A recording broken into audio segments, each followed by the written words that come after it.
afternoon. My name is Kudzai, and I will be presenting on the denial of service and distributed denial of service attacks.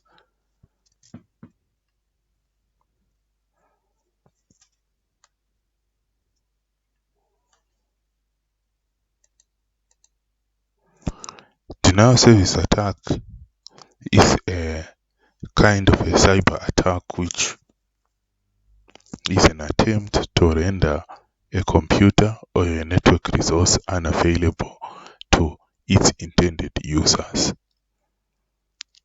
A denial of service attack can be imagined as a way to overwhelm the server or the computer in order to ensure that those who intend to use the service cannot use the service.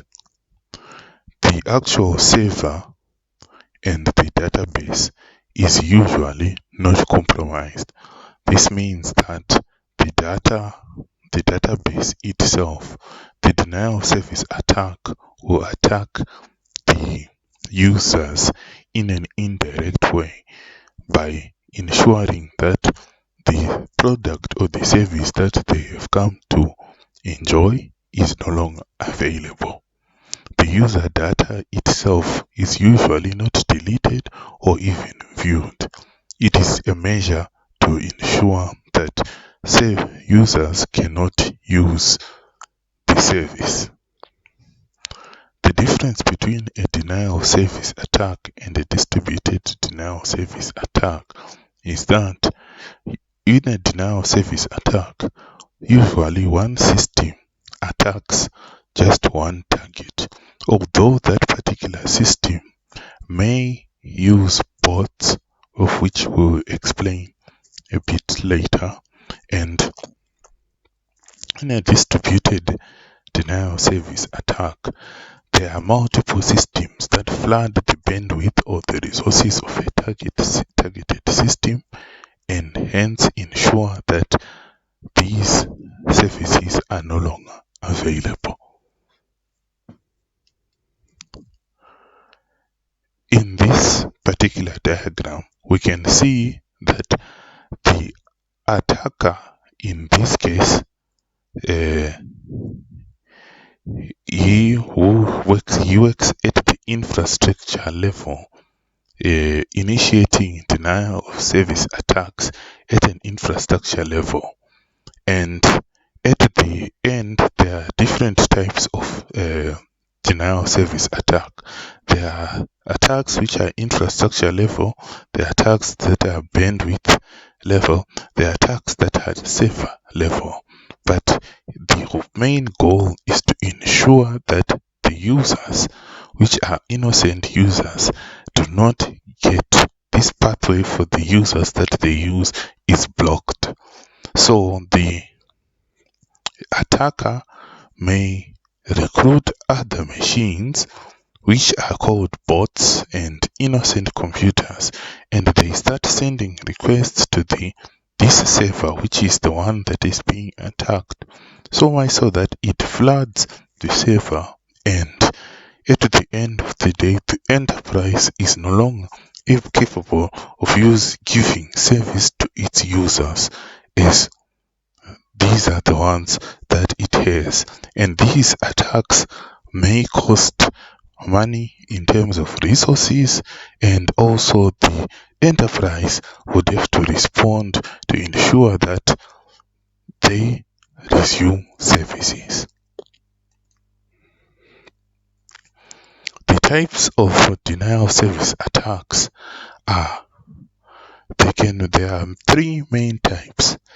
The first attack, which is the volumetric attack, is the most common attack, whereby the attacker generates enough traffic to saturate the bandwidth and flood the system in such a way that these users the usual users cannot utilize it. The examples of these particular attacks are direct DNS amplification, and UDP, as well as ICMP floods. These ones are the ones that are usually used for most systems. The protocol attack, which is another type, it targets the protocol layer 3 and 4, where it is aimed at consuming the network's capacity and hence denying the services of that. Servers and other bandwidth, it targets the bandwidth of the server, so much so that network resources are denied to the to the end user, and hence the website or the enterprise is knocked offline. Examples of these are the scene flood and the ping of death. An application attack, these are the ones they use targeted application level vulnerability, in that they initiate the lot of spurious processes at the level of the computer in such a way that if the application has got certain vulnerabilities that make it vulnerable to denial of service attacks, the disk space, the RAM, and other resources the computer has will be utilized against it, and hence the computer will no longer function. An example of this application level denial of service attack is the HTTP flood. That said, in order for companies to respond to denial of service attacks, there are certain key measures that companies need. The first measure that is required is to develop monitoring capabilities for early detection of denial of service attacks. So many people say prevention is better than cure. Hence, there is need to ensure that before you are in attack, you can easily detect a level, and you can ring fence or perimeter your system before the attack costs you that much. At another level, an organization, a company needs to create infrastructure capable of redirecting and filtering a denial of service traffic. This can be done using the 3 handshake method, which allows only those the usual customers to pass through, and diverts all spurious processes or traffic coming their way. An engineer network components that can withstand attack assault scenarios that generate above average traffic flows. This is attacks. This is a response where you create resources or computers, or you engineer network components that will help you to withstand the attack that you have. Another way to ensure that you can mitigate is to have a plan and a task force for mitigating denial of service attack as they occur. As I've already alluded to, that when you are under attack, it is good to have an incident plan and incident management system that will help you survive the particular attack. And as one of our colleagues has already mentioned, there is also need to ensure that you conduct your threat modeling. If your business is particularly vulnerable to denial of service attack, you might want to consider building firewalls to ensure that you are safe from application level denial of service attacks, as well as to establish communication options in the event that you get an attack in the if you are attacked using a volumetric or a protocol attack. These were our references. Thank you.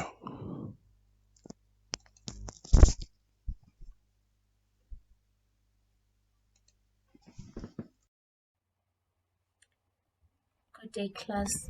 My name is Kudzanai Uta and I'm presenting on MITRE attack framework. Here are the objectives of the framework of the presentation. What is attack? How attack looks at the problem. Technology domains covered by attack. The MITRE attack matrix and how to use the MITRE attack matrix. Introduction. So in 2013, MITRE developed the MITRE attack framework to catalog the strategies and tactics used by attackers as seen in the field. So MITRE is an organization that put together a sort of an encyclopedia for the different strategies and tactics that were used by attackers or hackers in the field, and it's more of a reference encyclopedia where organizations can use this framework to detect different malicious activities within their networks. Utilizing attack, one may build adversary emulation scenarios to test and validate current cybersecurity policies against widely used attacker tactics. What is attack? So attack stands for adversarial tactics, techniques, and common knowledge. This is a classification and description standard for cyber attacks and intrusions. Adversarial, meaning the hackers, the attackers. Tactics is the technical objectives they're trying to achieve. And techniques, these are the methods and procedures that the hackers will use. How attack looks at the problem. So the framework looks at the problem from the perspective of the adversary, and it looks at the problem trying to see what the hackers or the attackers are trying to achieve and what specific methods they use. Like I said, it's a framework, it's sort of an encyclopedia, so it groups the different techniques and the different methods used by the hacker or the attackers is seen in the field. Technology domains covered by attack. So as there are different attackers or hackers, it means they'll be using different systems, different softwares, different technologies, and they may all need to attack different technology domains. And so attack grouped the different technology domains as below. That is the attack for enterprise, attack for mobile, and attack for industrial control system. The MITRE attack matrix. This is a set of techniques used by adversaries to achieve a specific objective. So these are listed below as the first step being the reconnaissance, which is the gathering of information in preparation of an attack. For example, information about the target organization. They can get this information through active scanning. That's the first step. Then the next step is resource development. That is preparing the resources needed for the attack. The attacker will be setting up command and control infrastructure develop different capabilities that they require to attack. Then there is initial access, gaining access to the victim's network or systems through maybe spear phishing or hardware additions. Someone can use a flash drive with a malicious software in it. That's that's initial access. And then the fourth one is execution, running malicious code on the compromised network or systems. So is running a remote access to, or run a scheduled task, or command and scripting interpreter. And then the fifth one is persistence, where the attacker is trying to maintain the access in that network. So they can do this by changing configurations or account manipulation. Number 6 is the privilege escalation, where the attacker is trying to gain higher level permission.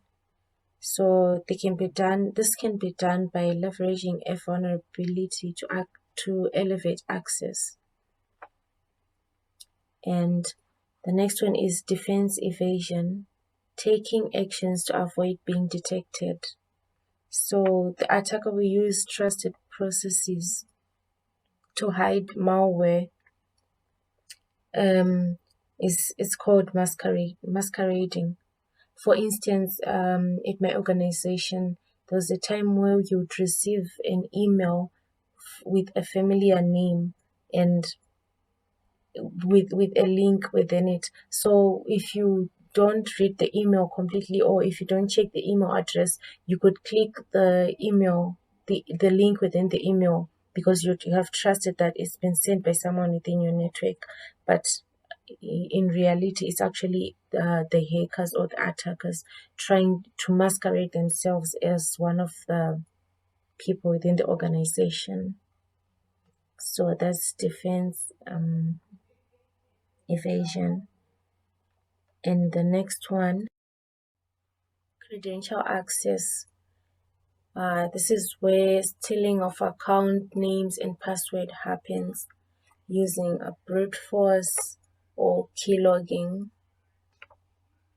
Then discovery, trying to figure out your environment.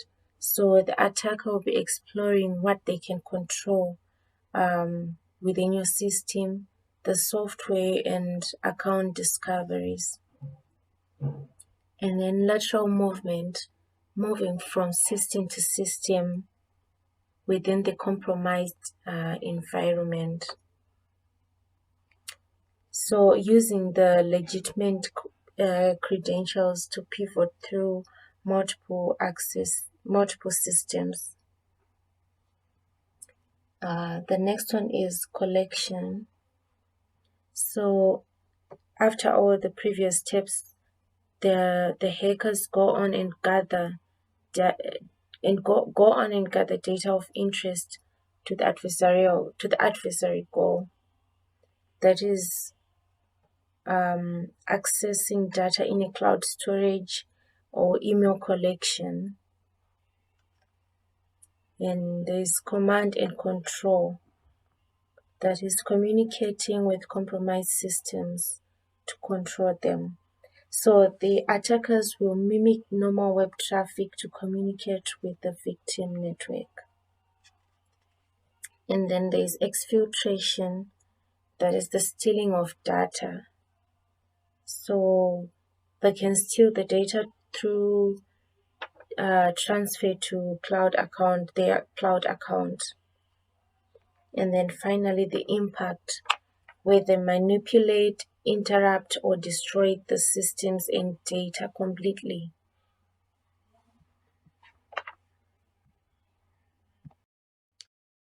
And then we move on to how to use the MITRE attack matrix.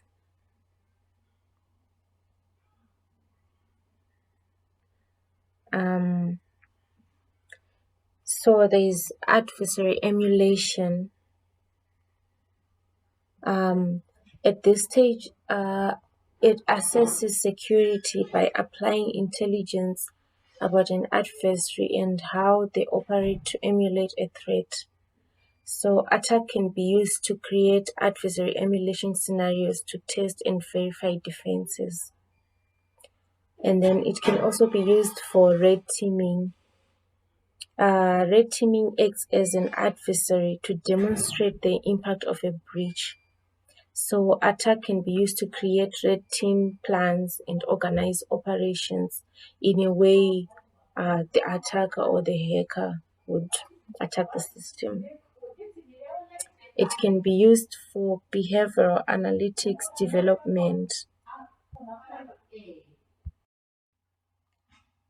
So it links together suspicious activity to monitor adversary activity. So in this case, attack can be used to simplify and organize patterns of suspicious activity deemed malicious.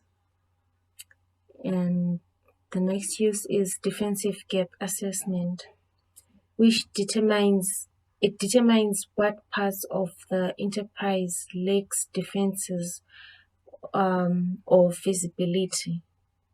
So attack can be used to assess existing tools or test new tools prior to purchasing to determine the security coverage and prioritize investment. The other use is SOC maturity assessment, similar to defensive gap. It's similar to defensive gap assessment. Attack can be used to determine how effectively a security operations center is at detecting, analyzing, and responding to breaches. And there's cyber threat intelligence enrichment, enhances information about threats and threat actors. So attack allows defenders to assess whether they are able to defend against specific advanced persistent threats and common behaviors across multiple threat actors. So MITRE attack is a comprehensive and cross-referenced archive of data regarding actual adversary groups and their known behavior, tactics, strategies, and procedures they utilize, particular instances of their operations, and software and tools they use, both lawful and unlawful, to support their attacks. So in summary, a MITRE attack framework is used by different organizations so that they can come up with their own model to cater for different attacks and to prepare for the different attacks. And that is all. Thank you.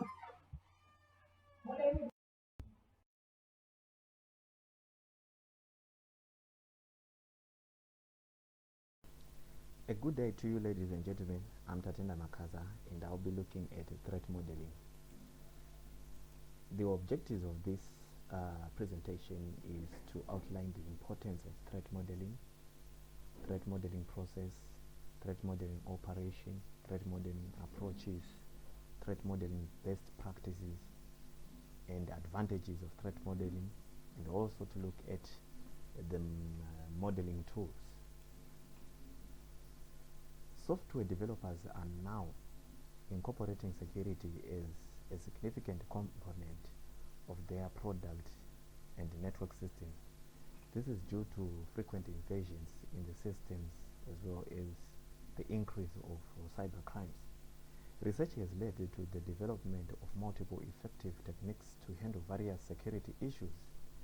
This has also led to the development of threat modeling, that is one of the tools that has been found to be effective in protecting systems of an organization.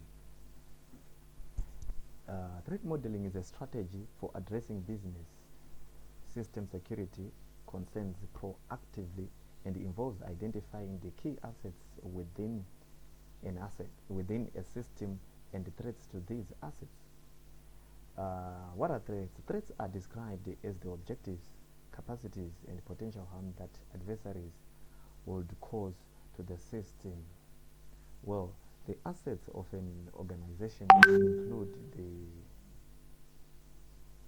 the data or the information that may be of interest to the hackers or other intruders.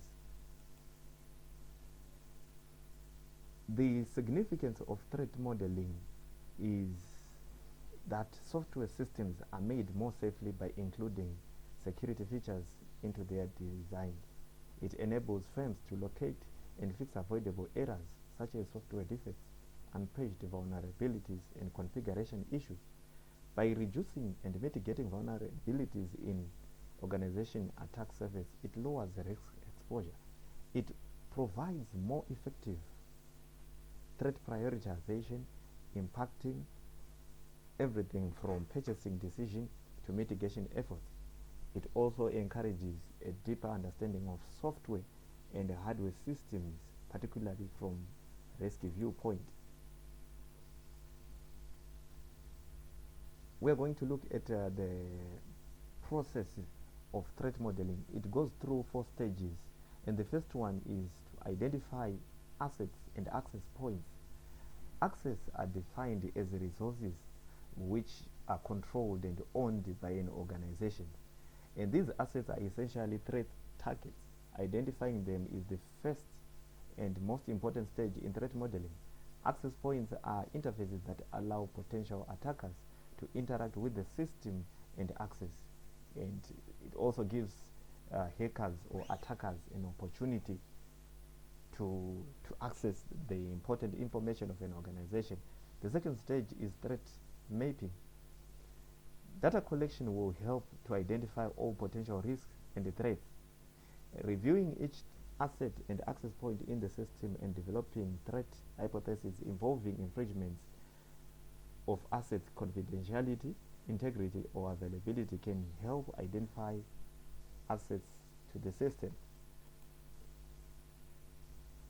The third stage is threat or risk rating. This stage is meant to determine how the threat would impact the vital infrastructure and site functions. And after this stage, we go through to mitigation. This stage is the mitigation plan. It proposes setting a control mechanism to prevent or minimize the threats when all basic assets and potential threats have been understood, identified, and quantified. How does threat modeling work? It defines the categories of threat agents that damage a computer system or application. It assumes the viewpoint of malicious hackers to determine the potential extent and their damage. Organizations thoroughly examine the software architecture, business environment, and other artifacts when doing threat modeling. Also, threat modeling is typically carried out by businesses during the design stage of new application. However, it can also happen at later stages. This helps developers identify vulnerabilities and become aware of the security implications of their design, code, and configuration choices. There are different strategies or approaches that can be used in threat modeling, such as stride, abuser stories, threat stride average, attack trees, SDL threat modeling tool, TMAP, etc., etc. These threat modeling strategies or tools or approaches have been developed over time and are now being used while creating safe web apps. While using threat modeling or while applying a threat modeling, there are best practices that are expected in order for threat modeling to be effective in securing the systems. The first one is It must be done early. We should begin early. Security measures can be applied more easily and affordably early in the construction process. Second, gather lots of feedback.